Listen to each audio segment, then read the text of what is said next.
Welcome to the Kick Sugar Coach podcast. Join me each week as I interview experts who will share the science of sugar, sugar addiction, and different approaches to recovery. We hope to empower you with the information and inspiration, insights, and strategies you need to break up with sugar and fall in love with healthy whole foods so you can prevent and reverse chronic disease, lose weight, boost your mood and energy. Feel free to go to my website for details on my coaching programs and to access free resources, kicksugarcoach.com. I'm here today with Dr. Chris Palmer, and I'll read his bio here. He's a psychiatrist and a researcher working at the interface of metabolism and mental health and brain health. He's the director of the Department of Postgraduate and Continuing Education at McLean Hospital and an assistant professor of psychiatry at Harvard Medical School. He's been pioneering the use of medical ketogenic diets in the treatment of psychiatric disorders. He's been conducting research in this area. He's been treating patients, so he's clinically involved in this medical intervention, this ketogenic medical intervention.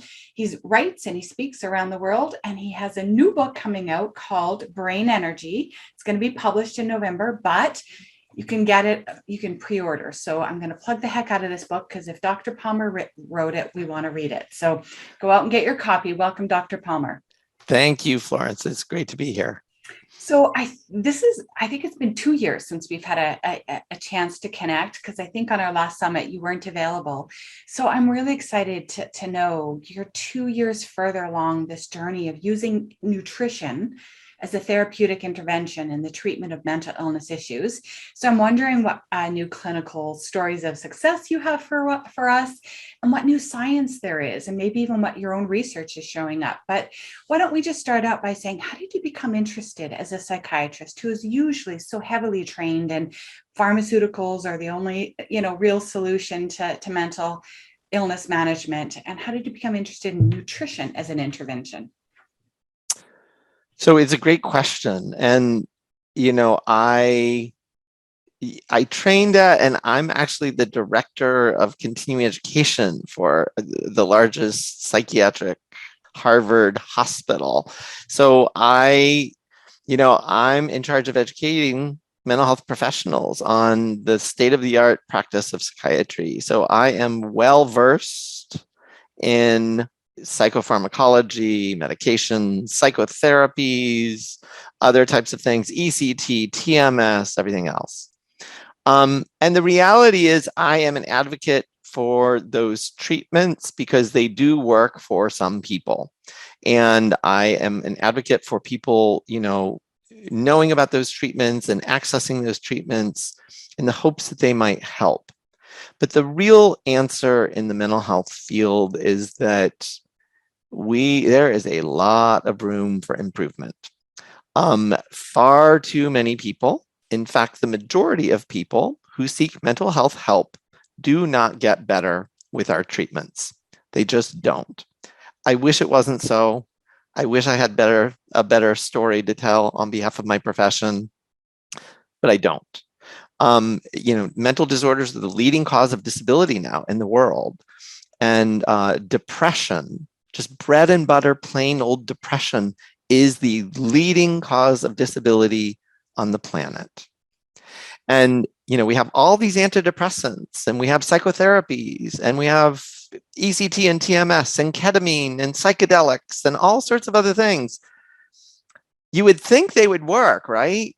Unfortunately, they fail to work for far too many people, because a lot of these people who are disabled have gotten many of those treatments and they just don't work.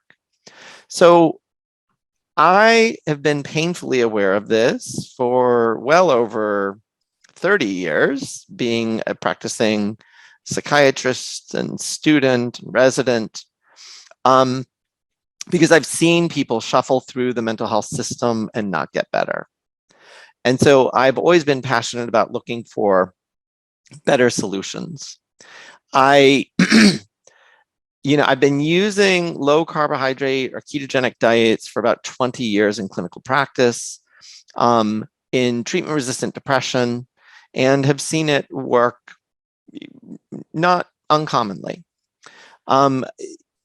my career really took a left turn, so to speak, and really kind of veered off when I helped my patient with schizoaffective, one of my patients with schizoaffective disorder, try to lose weight using a ketogenic diet. And I really only set out to help him lose weight. I had no notion that it would help him with his psychotic symptoms.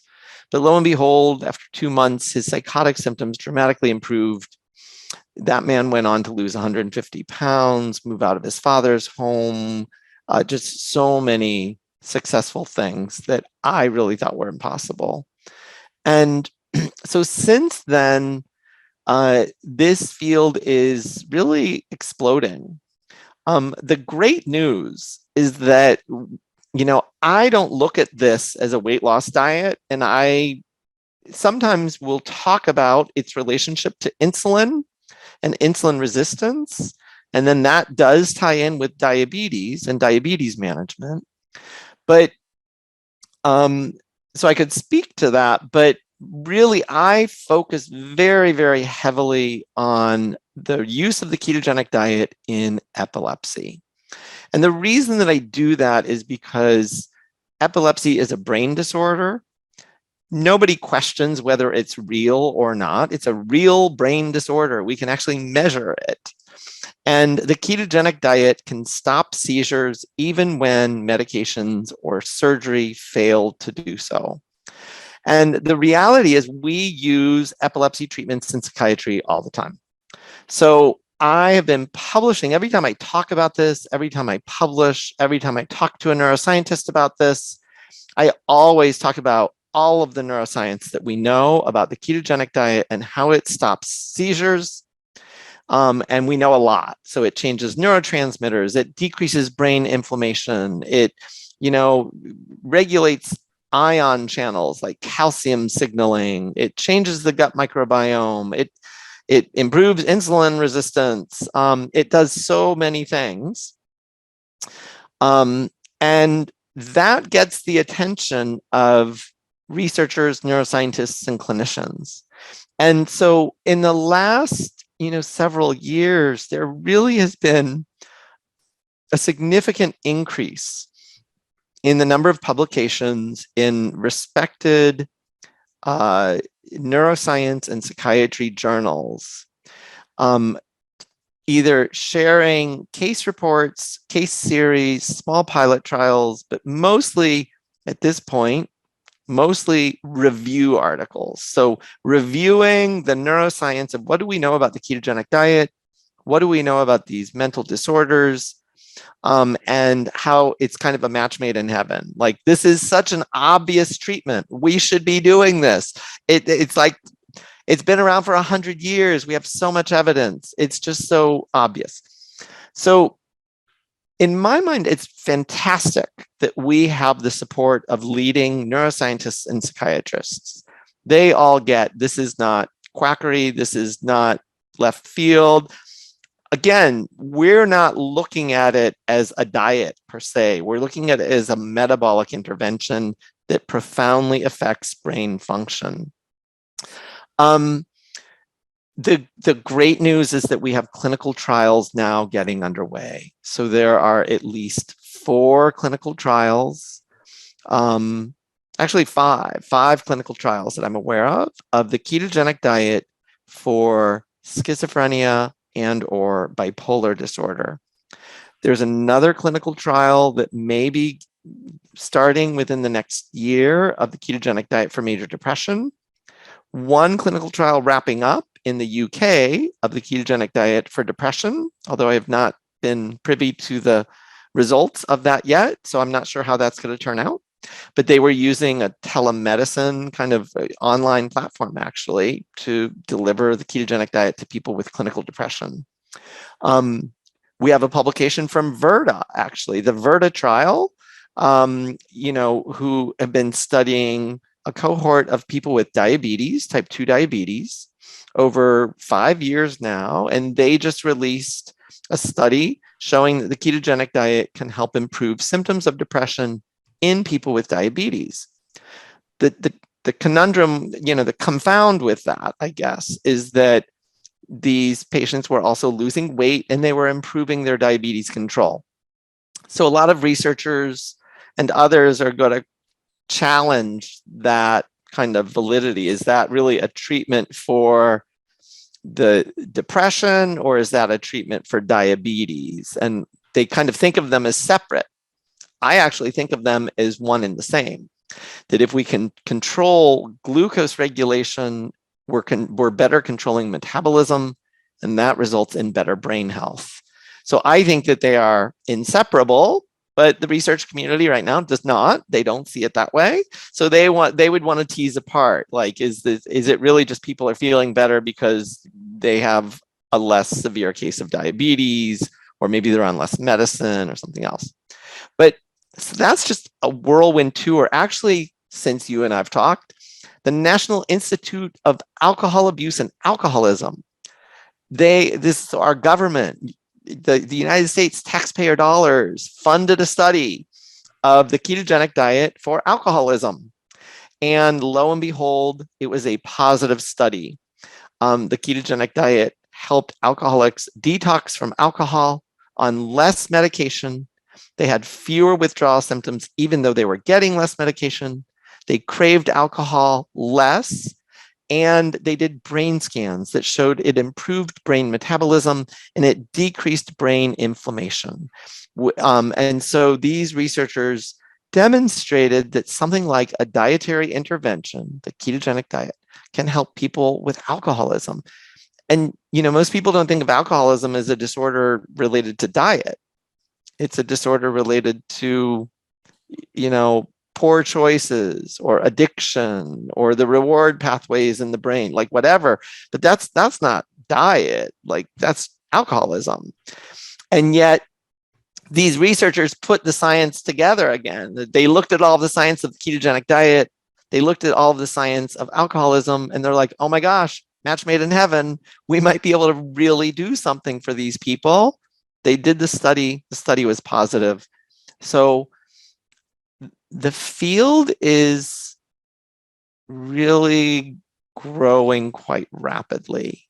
And, just in the last month, I attended 2 meetings, the Metabolic Health Summit, and there was a pre-conference, a private retreat that included 50 leading scientists, psychiatrists, neuroscientists, and biotech industry that all came together to talk about metabolic psychiatry.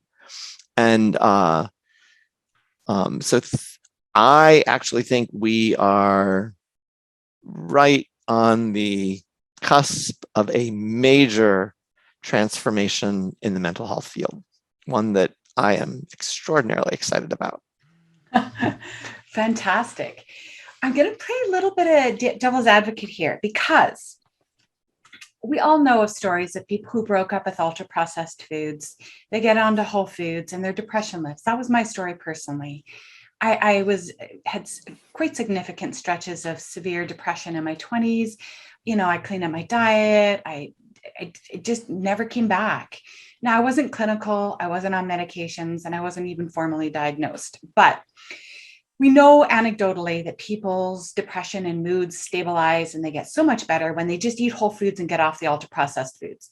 So how do we know that it isn't just the removal of the ultra processed foods from the diet that obviously a ketogenic diet does, that is helping to create breakthroughs in mental health management or improvement of symptoms, if not the reversal of symptoms, versus like paleo, versus like a whole food plant-based? Like, is there any science that suggests that there's something unique and particularly effective about the ketogenic diet in terms of mental health? It's a great question. And the real answer is we don't yet have enough data for different people with different types of disorders or different severity of disorders. We really don't. So it is a question that I have pondered quite a bit, especially in my clinical practice. And I will say, for the record, I have had some patients, a young patient in particular that you and I talked about a little bit before we got on. So I've had a young patient He was, I think, 12 when we started the intervention. He was showing signs of depression, ADHD, and now possible emerging bipolar disorder because he had a strong family history of severe mental illness, including bipolar schizophrenia. And clinicians were pushing to put him on mood stabilizers.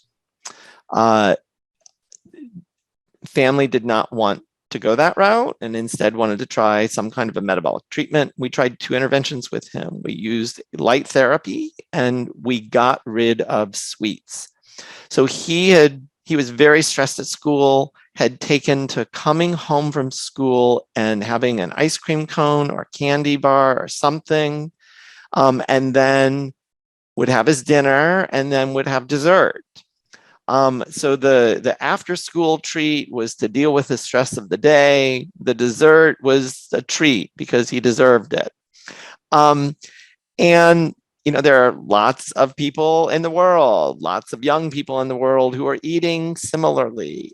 Why not? It tastes good. It's great. He was not he wasn't even clinically overweight, but he was developing a gut.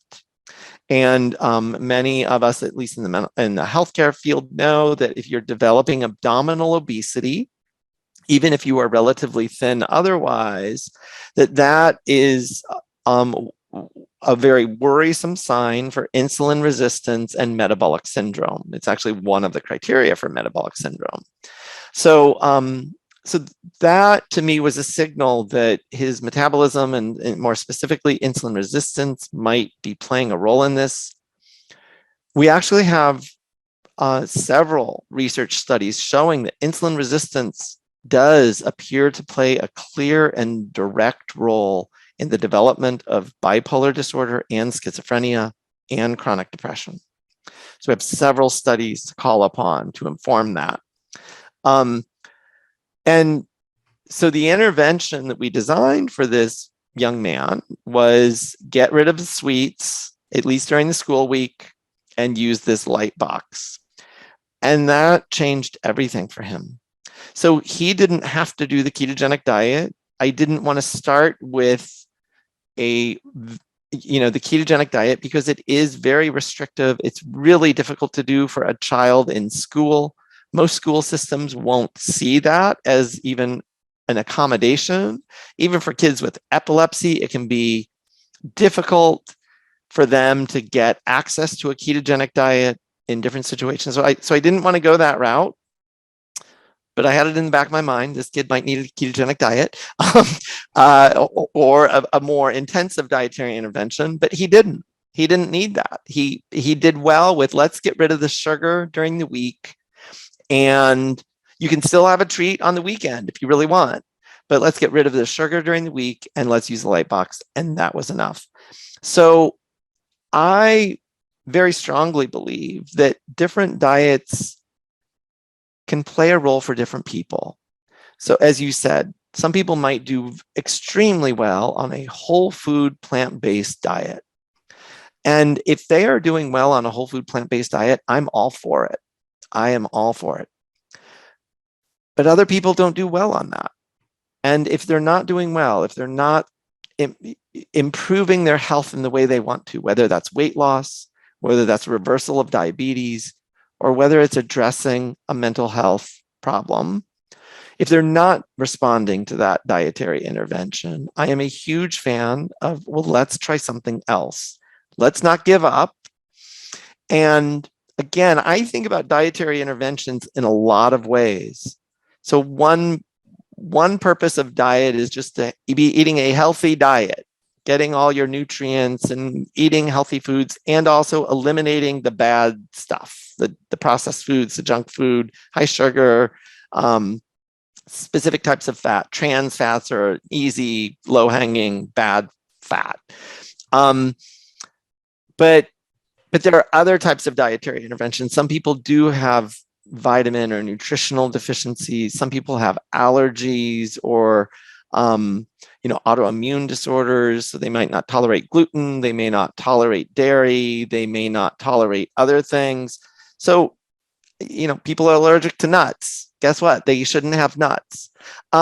So there are tons of categories about different dietary interventions for different human beings who have different needs and different health conditions. But I really do see fasting and the ketogenic diet is in a league of their own. And fasting is the perfect example. It's no diet. It's the absence of any diet. It's the absence of any food. And that's what the ketogenic diet actually is modeled after, is how can we mimic that? How can we mimic the fasting state? So both fasting and fasting mimicking diets, like the ketogenic diet, do this, have profound effects on human metabolism. And that affects the way your brain works, the way your gut works, but the way everything works, all your hormones, neurotransmitters, everything is affected by the fasting state or a state of ketosis. And so I really do put that in a category of its own. And I think it's a tremendously powerful intervention that I don't think all human beings need, but I think it's a really powerful intervention that we can use when needed. Oh my gosh, I really love that distinction. So if I heard you correctly, what you're saying is that we all agree across the diet wars, which you and I both agree we don't want anything to do with it. But that we all agree that we need to get the ultra processed and processed food, the junk out of our bodies. Yes. And then you need to kind of figure out and experiment with what whole food diet might address vitamin and mineral deficiencies. That the whole food diet can help heal the body and replenish the body of the vitamins and minerals it needs, and phytonutrients and all the whole shebang, fatty acids and amino acids and all the things it needs to thrive. And if you still are seeing, psychiatric or mental health issues, and that whole food diet isn't addressing that, you can bring in a ketogenic and fasting protocol or intervention to see if that can heal at the next level. Yes, that's precisely how I think about it. And I'm a big fan of using the least invasive, most effective intervention. Now, sometimes people don't have the luxury of time. So that young man that I described, that was the least invasive, and it ended up being a highly effective. I was prepared to have to do more, but I was like, let's start with just get rid of the sugar. Let's see what happens. And sure enough, he actually lost some. He was growing in height, but he lost his gut. The gut went away, which was a wonderful sign to me because I knew that the insulin resistance is improving. And all we had to do was get rid of the sugars during the week. We introduced the light box, and the light box improves sleep, and better sleep improves diet and improves metabolism. So I'm not convinced that it was only getting rid of the sugar, but that's the only change we had to make in his diet. But other people need other things. Yeah. And did that little guy struggle? Did his eyeballs bulge out of his head when you said no sugar? And what did his family think of that? That's hard for a kid to do, isn't it? It is. So again, he was facing a pretty bad situation. He was miserable. He was very depressed. He would kind of describe himself as depressed, sometimes suicidal, sometimes homicidal.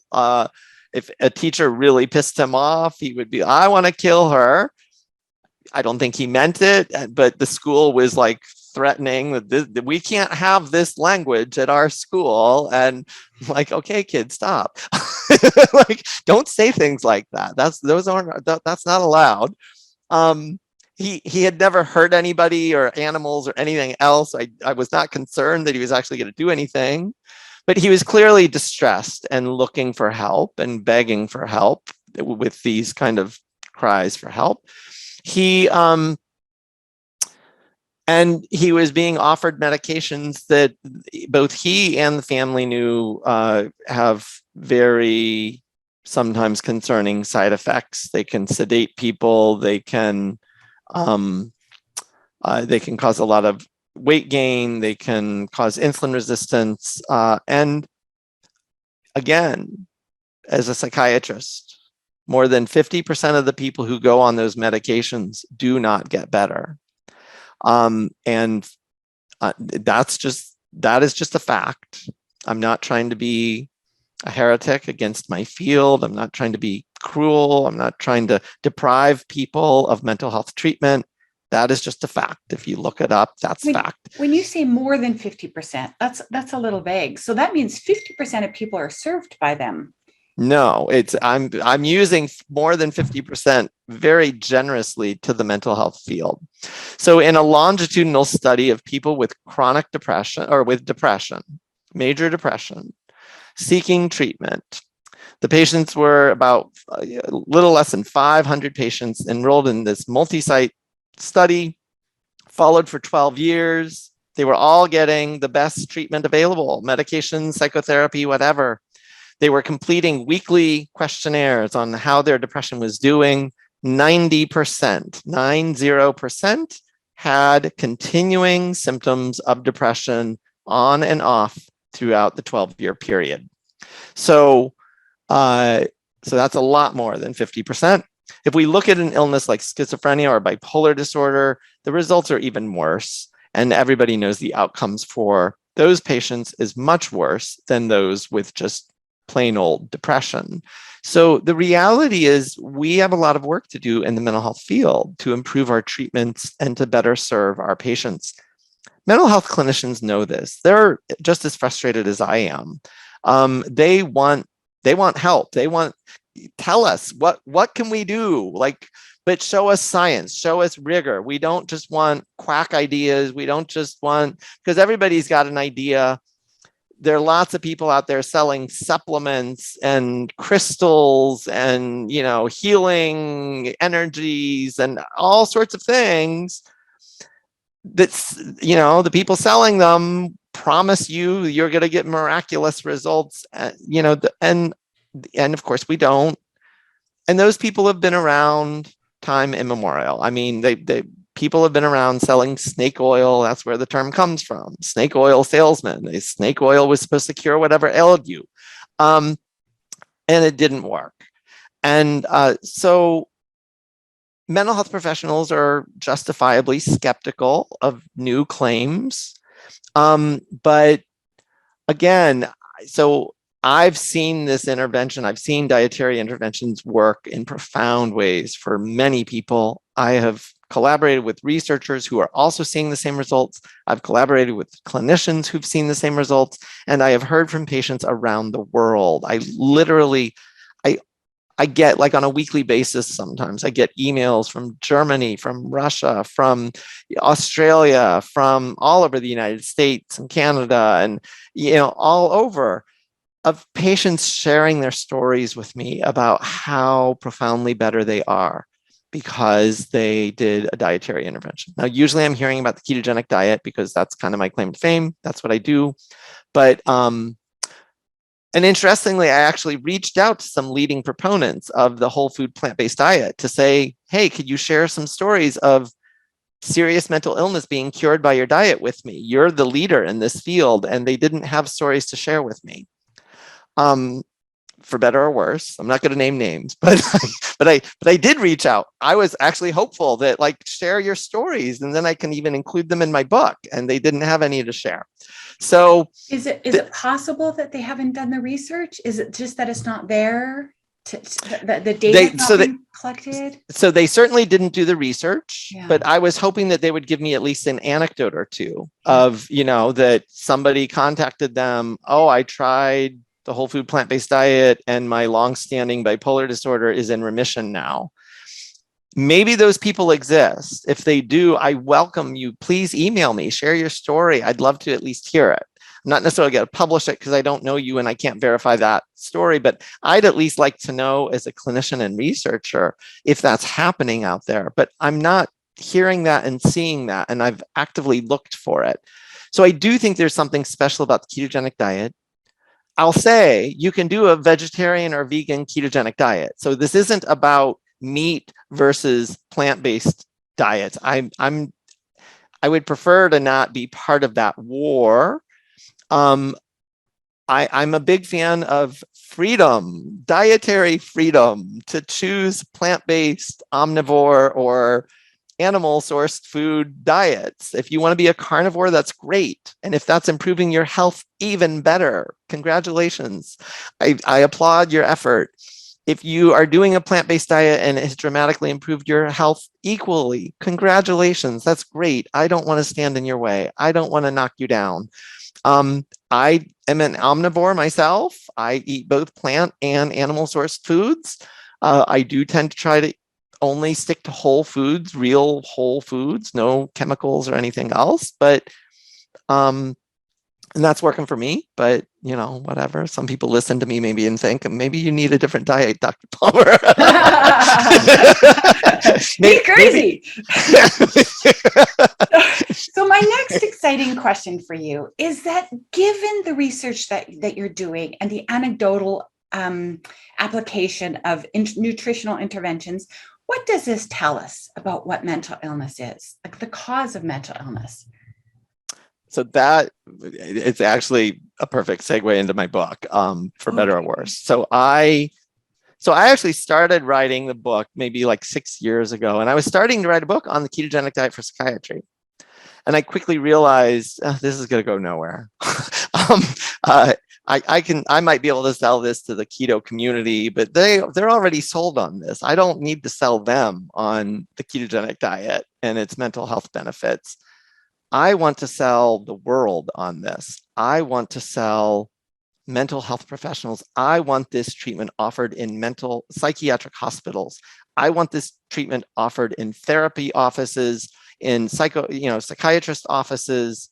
I want to offer it in primary care doctors' offices if they are treating mental health clinicians or conditions. And so I quickly realized, okay, nobody's going to buy this ketogenic diet thing for mental illness, even with all the epilepsy literature that I've got. It's too hard of a sell. I need to dig deeper. I need to really figure out what on earth is this diet doing? What can I really say about all of the science, and how does the science line up? And more importantly, I asked exactly the question you asked me. What can this tell us about mental illness? When I saw it work for a chronic psychotic disorder, I really was blown away. Even though I myself had been on a ketogenic or low carb diet for like 15 years at that point, and I knew it improved my mood and my energy, but I don't have a psychotic disorder. And I wasn't really using it in patients with psychotic. I was using it in patients who were depressed. And in my mind at the time, I was like, depression is very different than schizophrenia. They have nothing to do with each other. Like, they're totally different disorders. And so that was like the first thing that I had to reconcile in my mind is how can I make sense of this? Schizophrenia is so different than depression. And yet, as I started reflecting on our field and the treatments we use, there's a lot of overlap in the medications that we use for depression and for schizophrenia even, and for bipolar disorder. And so it led me on this journey to do a deep dive of put everything that I know as a psychiatrist, a neuroscience researcher, put everything I know together, and then do a ridiculous deep dive into what on earth do we know about this ketogenic diet. Because it's being used not just in epilepsy, it's being used for weight loss, it's being used for diabetes, and it's even being pursued as an Alzheimer's disease treatment potentially. And I'm like, what? Oh my God, this just makes it even more unbelievable. I sound like I'm selling snake oil. One diet for weight loss, diabetes, mental illness. Which mental illness? Gosh, a lot of them. I don't know. How many am I going to say? We've got alcoholism, bipolar, schizophrenia, depression. People are talking about eating disorders, using it there. We're talking about using it for Alzheimer's. how the hell am I going to put this all together? How does it make sense? But that was my mission. And I've really spent the last 6 years on that mission. And I have been relentless in the research. And the honest answer, and this is going to make me sound crazy, but the honest answer is at some point along the way, I was completely blown away with what I think I have discovered. And what I think I've discovered is that is a way to put all of the existing evidence that we have in the mental health field, all of the existing evidence on biological, psychological, and social causes of mental illness into one unifying theory. And that theory centers on metabolism. And the conclusion, the quick bullet conclusion, is that I believe the only way that we can truly understand mental illness is in the context of metabolism. And in order to understand metabolism, you have to understand mitochondria.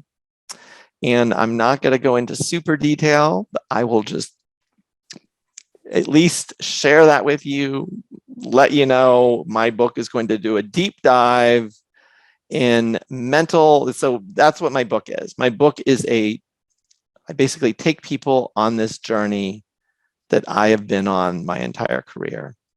And the book starts with a lot of stuff that everybody kind of sort of knows about mental illness: biological, psychological, social factors, stress, neurotransmitters, cortisol, genetics, it runs in families, trauma, substance use. All of those things play a role in mental illness. And we know those things are all true. I'm not at all trying to tear them down. I'm trying to make sense of it. I'm trying to put them together in one coherent way. And so the book starts with, here's where we are in the mental health field. And it kind of highlights, and here's why we need something different. This is failing to work for far too many people. Mental disorders are the leading cause of disability, even with the best treatments we have to offer. And then I take people on a journey that I have gone on really my whole career, but in particular, this deep dive that I've done for the last 6 years to try to put it all together and take people on a journey through metabolism and what metabolism really is. It's a lot more than just burning calories. In order to understand metabolism, you have to understand mitochondria. And so I do a deep dive, like a really deep dive into mitochondria and all of the roles they play in human health and cell function. And then how we can put that all together to understand in a fairly straightforward way all of the symptoms of mental illness.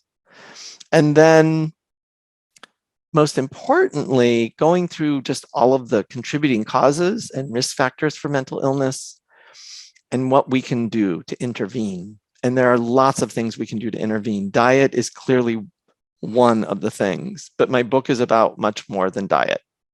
Metabolism is about much more than diet. But these things are, you kind of already know, everybody already knows them. They're the things that we all know are good for general health: sleep, stress reduction, don't use recreational drugs, don't use too much alcohol, don't smoke.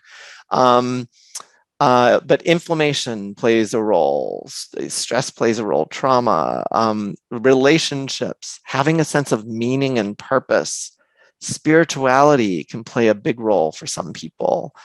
And I tie it all together. And at the end of the day, come to the conclusion that mental disorders are metabolic disorders of the brain.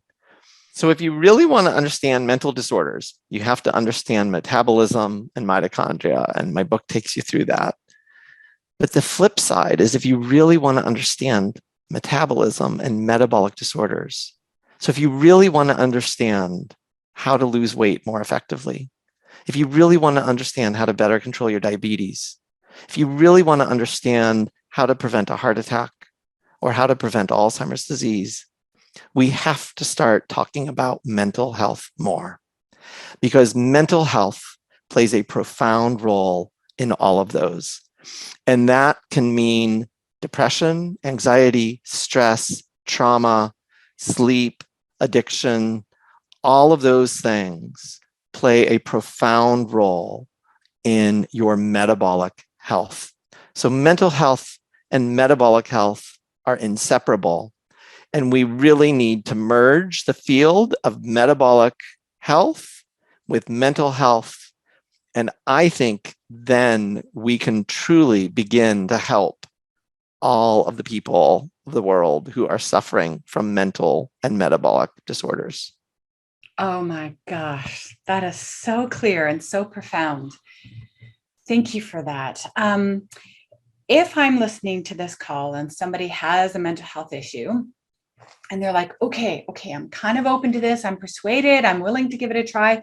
Where would they start with the ketogenic diet? And I just wanted to get a little bit practical because there's so many different versions of it. And people think ketogenic diet, they think maybe a big juicy burger with cheese and guacamole and bacon and right. Like it, but it is, there's so many different ways of doing it. So what are your recommendations? If someone came to you to say, where do I start? What does fasting look like? What do I eat? What would you say? So the first thing I would say is I need more information. I need to know what condition you're trying to treat. Okay. If you're trying to treat, mild to moderate depression or anxiety, if you are not a danger to yourself, so that means you're not hurting yourself in any way, you're not at risk for suicide, those thoughts aren't going on, that you're just trying to improve your mental health. You feel stressed, you feel burned out, you feel, somewhat depressed or anxious. That to me is the easy case. So I don't say that to minimize the distress that people in that situation are experiencing, but their safety isn't in danger, and they're not having psychotic symptoms. They're not suicidal. So as a psychiatrist, that is an easy case to meet. Again, not trying to minimize suffering or compare real cases with not real cases. I'm not trying to do any of that. So if you have those symptoms, I would actually start with the way you and I talked about a little bit ago, which is let's get rid of the processed foods. How about try a whole food diet? And I would work with the person, or I would recommend that the person figure out what kind of a whole food diet they want to be on. If they feel strongly and passionately about trying a whole food plant-based diet, I would say, let's start there. If they feel passionately about, well, no, I've heard good things about this keto diet, so I want to do that, then okay, let's try the whole food keto diet. If you want to do paleo, let's try that. Because for some people, that can be enough. Now, again, I want to look at all the other things. If they're not sleeping well, if they're using drugs, if they're really stressed, if other things are going on, I'm going to advise them to also take care of those other things at the same time that they're changing their diet.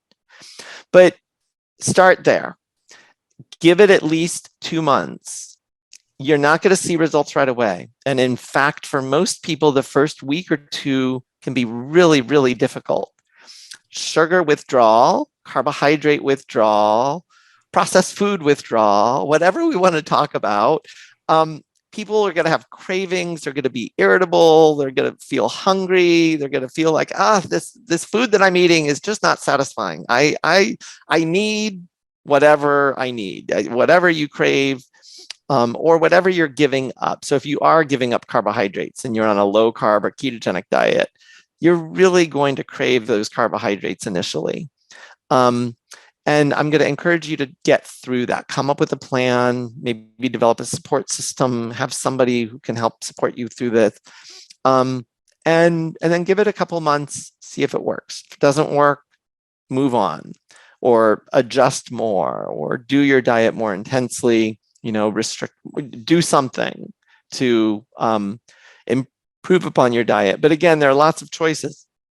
If somebody comes to me, says, I really want to do a ketogenic diet. So when I have people with serious mental disorders, I'll do the other extreme. Serious mental disorders, and they want to do the ketogenic diet. My first strong recommendation is that you're going to work with your mental health professional. Why? Because you have a serious disorder and you deserve help. You deserve safe, competent help. And so I just want you to at least work with your mental health professional and let them know you want to try this intervention. Now, if your mental health professional says, well, I don't know how to coach you on this, that's fine. Just make sure that they're okay with you trying this and that you two are going to talk about your mental health symptoms and that your mental health professional is going to help keep you safe through it, no matter what happens. And so that might mean adjusting your medications. That might, in rare cases, it might even mean a hospitalization if something goes wrong. But that they're on board. And then if you really want kind of the medical grade version, I would actually recommend you work with a licensed dietitian and find a ketogenic dietitian. I have a few on my website who are working with psychiatric patients, but there are lots of others around. Charlie Foundation has some listings of dietitians that you could reach out to, and they know the diet like the back of their hand. So they're going to give you meal plans, help you monitor ketones. They're going to help you monitor lab values, look for nutritional deficiencies, all those things. And I would try it for 3 months at least. And then after 3 months, do an assessment with your mental health clinician, with the dietitian, with your family, your girlfriend, boyfriend, husband, wife, whatever. Do an assessment and figure out, is this diet working and is it worth it? I don't want you to ask that question, is it worth it, before 3 months? Because if you ask that question on day 4, you're going to say, no, it's not worth it. I hate this diet. I can't imagine living my life without whatever. I'm so irritable and hungry and this diet sucks. And there's no way I could ever be happy on this diet. That's what I hear a lot. So I prepare people for that. If they can get to the 3-month mark, and especially if their symptoms dramatically improve, that's when most of the patients that I work with will say, I can't imagine going back. Like, yeah, this diet is kind of hard sometimes, but I'm doing it and my life has been transformed. And I can't imagine going back to eating the way I ate before and suffering and being disabled. And so 3 months, a lot of the cravings have gone away at that point. People have figured out a routine. They've figured out meals that they are comfortable with. They've figured out how to manage, going out if they need to go out. Sometimes people just fast when they go out. It's like they'll have a glass of water if they're out with friends or family or whatever, and just eat their meals at home. Other people will pack something with them if it's a place you're going and you can pack a meal, or I advise people to just eat before you leave. Even if you're going to dinner with friends, maybe you eat dinner before you go so that you're all set. Then you can just have water or something, or a small little appetizer or salad or whatever you can, but you're not going to be starving and find yourself in a situation where you don't have any good choices. Because if you're starving and then you've got the peer pressure, everybody's saying, oh, you're doing so well, you can go off the diet, go ahead, just this one cheat, it's fine. You might find yourself eating pizza or something, and then things can fall apart rapidly. So yeah, I hope that's enough, but I'm happy to answer other questions. No, that's great. I think that's very good. So I am wondering, so it's just so clear that it seems that there's something about carbohydrates that are implicated in addiction, right? With alcohol for sure, obviously food addiction. And there's it's a hard sell to my own brain that something like a whole food, like rice or oatmeal or something that historically our ancestors ate and seemed to be eating just fine. So why now is there such an epidemic of people who seem to be carb intolerant and addicted to them and mentally ill because of them and all those sorts of things? Do you have a theory on that or a comment on that? I do. So I applaud you for asking that question, because a lot of people aren't asking that question, and they just say, well, carbohydrates are toxic, but they ignore the reality that you just mentioned, which is, well, then how can we explain all the people in China who have been eating rice for millennia? All of them don't have a mental illness. And in fact, the rates of metabolic syndrome and metabolic disorders were pretty low in China. The rates of mental illness were actually pretty low in China. As China has westernized, all of the rates are skyrocketing. But they were eating rice all along. So I personally don't think we can blame the rice. It doesn't make sense to blame rice because it's been around. And that's why I look at something like a ketogenic diet or even a low carb diet in a different light. It's not about good foods versus bad foods. It's about impacting metabolism. So there are lots of things that can impact metabolism. And again, this is where mental and metabolic converge. So a study just got published, I think maybe like a week or two ago. They were raising monkeys on a standard American diet, but half the monkeys were stressed, intentionally stressed, and half the monkeys were not. And the monkeys who were stressed were much more likely to develop type 2 diabetes. Now, type 2 diabetes means insulin resistance. All the monkeys were getting the same diet, exact same diet. The only difference was a psychological or social problem, stress, increased risk for type 2 diabetes. How can we understand that? There are actually lots of ways we can understand that, knowing the science that I know. I'll give you the really easy, low-hanging one, cortisol. We know that stress increases cortisol level. We know that cortisol induces insulin resistance. Cortisol makes your blood sugar go up. It makes you secrete more insulin, and longer term, it results in insulin resistance. So we know this with certainty because we can actually give medications that are just like cortisol. There are medications like prednisone. And if we give somebody prednisone, they will immediately start getting bloated. They will immediately develop prediabetes. And oftentimes they will change their eating behaviors. They'll actually start craving carbohydrates and junk food, and they'll start eating more of it, even if they were a quote unquote healthy eater before taking the prednisone. So high levels of cortisol change your metabolism and can result in insulin resistance. And that can then change your eating behaviors. And now you're off to the races. But lots of other things can cause high levels of cortisol, like trauma and abuse. Not just stress, but trauma and abuse. A lot of adverse childhood events can cause high levels of cortisol. And you're going to get the similar effects. Once somebody is insulin resistant, I believe that a low carbohydrate or a ketogenic diet is an ideal diet to treat that. So I don't see it as cause and effect. So I don't see low carb diet being an effective treatment. So we know low carb diets are an effective treatment for insulin resistance. That has been proven in innumerable studies.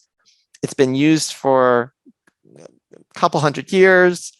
That is unequivocal. And anybody who believes in medical research has to understand that. This is not quackery. This is not anecdotes. Everybody always says, oh, you're just using anecdotes. I'm like, no, these are rigorous, well-documented, controlled studies. Low-carb diets are an effective treatment, an effective intervention for diabetes and lowering blood sugar. And the reason I think they're effective is because when somebody's insulin resistant, it means that they aren't able to use glucose effectively as a fuel source. So a low-carb diet changes the fuel source. You change the fuel source to more fat and ketones. And that allows the body to heal. That allows metabolism to heal. It allows cells to kind of repair themselves and get healthier. And in some people that can reverse the diabetes or insulin resistance. And then they might be able to even transition to a less restrictive diet. Once they are no longer insulin resistant, then they might be able to transition to a paleo diet or something else that includes plenty of fruit and carbohydrates, but maybe they'll be able to tolerate it better. So it really is kind of these questions of cause and effect get people really heated. Not everybody's going to agree with what I just said, but based on my understanding of the science, that's the way I think about it. And so back to your question, so why do we have such high levels of insulin resistance in the world today? That really is the billion-dollar question that to date, I have my own speculations. They really are speculations. They're based on a reasonable amount of science, but right now, nobody can really say for sure. That is the billion-dollar question. And if a lot of people want to just blame, oh, it's all the junk food and the chemicals. But in the 1970s, when I was growing up, we had junk food and chemicals. They were called Twinkies and King Dongs and Ho-Hos. And I ate them almost every day. I wasn't obese in the 1970s.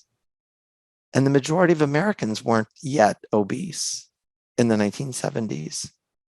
We had access to that same food.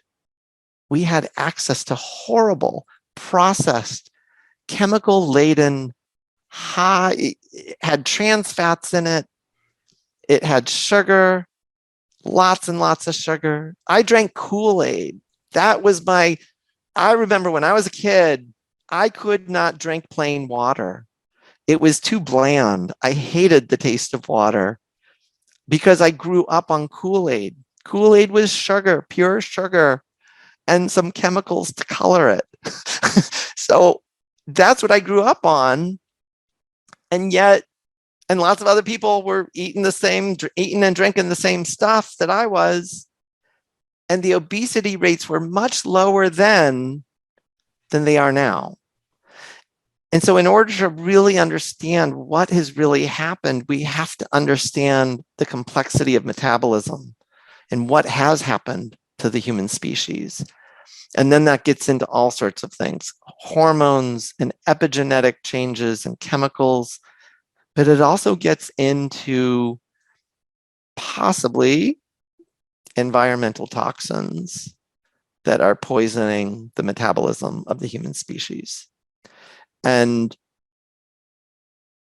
I won't go too far down that rabbit hole because then I start to sound like a conspiracy theorist or whatever. But that's the way I think about it. The real answer to your question, why is everybody developing metabolic problems and mental problems? Oh, gee, coincidentally, the same time metabolic problems are skyrocketing, so are mental problems. Why is it all happening at the same time?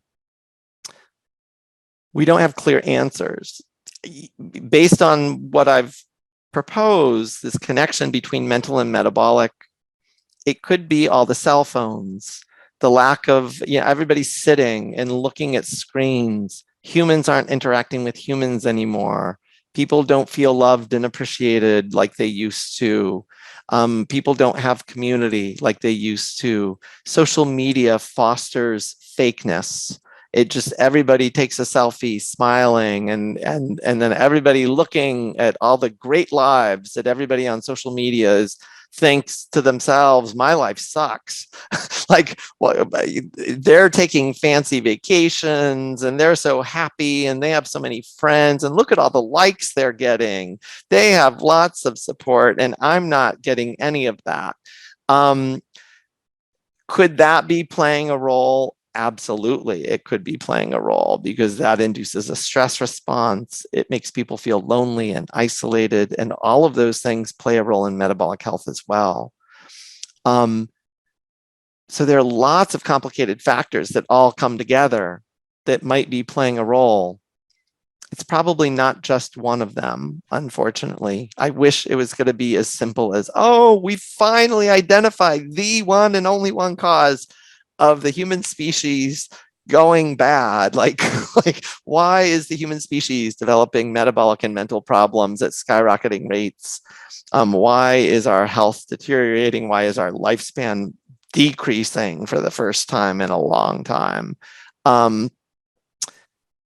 Those are questions that lots of very smart people are looking into. And sadly, the real answer is no one knows for sure yet. Got it. Gosh, really, it just sounds like a perfect storm of all of these different things impacting people in different ways. And if I was to summarize our conversation, what you're basically saying is that you almost see metabolic health as having been damaged from all kinds of angles, from sleep, from stress, from toxins, from food culture malfunction, to the lack of exercise, to bombardment of social media and isolation, and all those different things have all kind of come together to create a metabolic breakdown. And that metabolic breakdown shows up in individuals' lives in a variety of different ways. It can be physically through diabetes. It can be mentally through mental health illness. And on the mental health level, it could be depression. It could be bipolar, it could be schizophrenia, but the same root, it's got the same root. And what you're proposing is a place to start, is a powerful, underutilized, and exciting new therapeutic intervention is the role of the low carb ketogenic diet, because it directly addresses the potential root cause of the metabolic factor in all of this. Is that kind of the way to summarize? Everything you said up until the very last thing, I 100% agree with, and you kind of just summarized my book. Okay. So, no, which is great, because my book that's not the secret. So my book actually dives deep, goes into mechanisms, provides science and evidence to support all of this. It's not just a theory. Yes.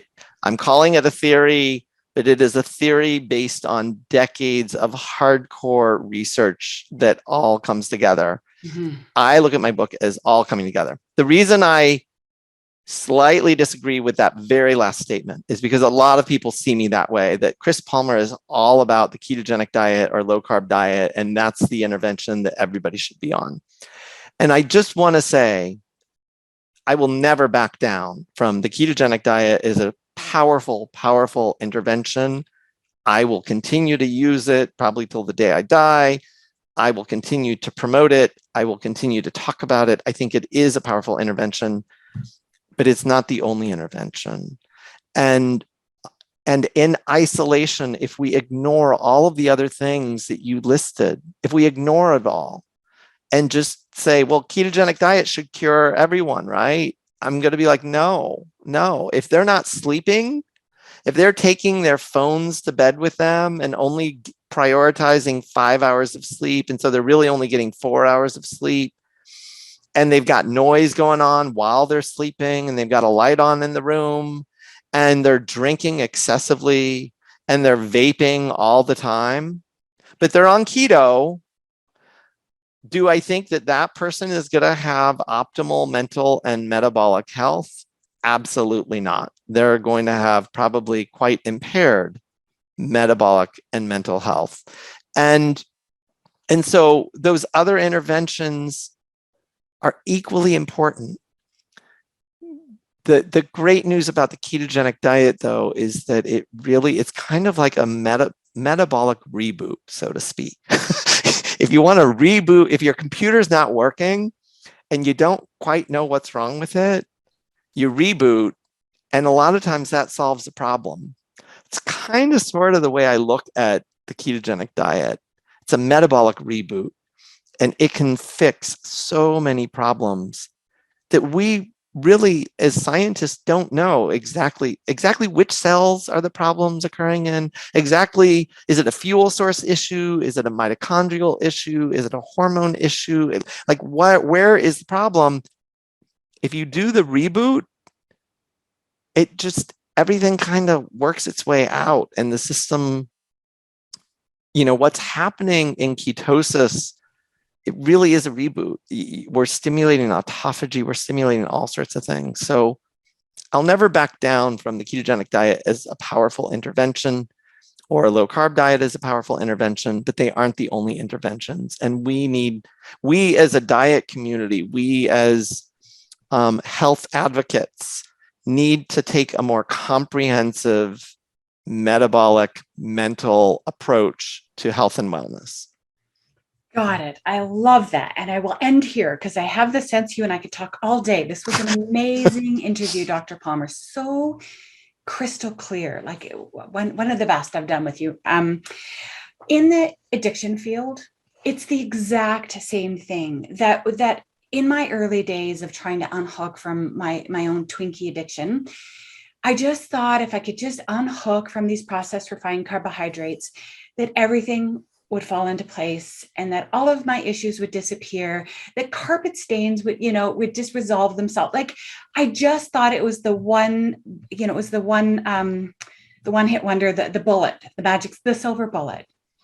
And then you realize once you get clean and sober and you eat whole foods, and that, oh my gosh, that was just the beginning of the journey of recovery.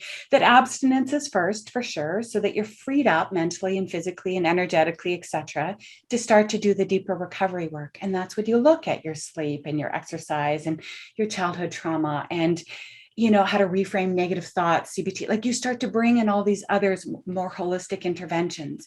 But it's so tempting to think that one thing is going to magically solve it all.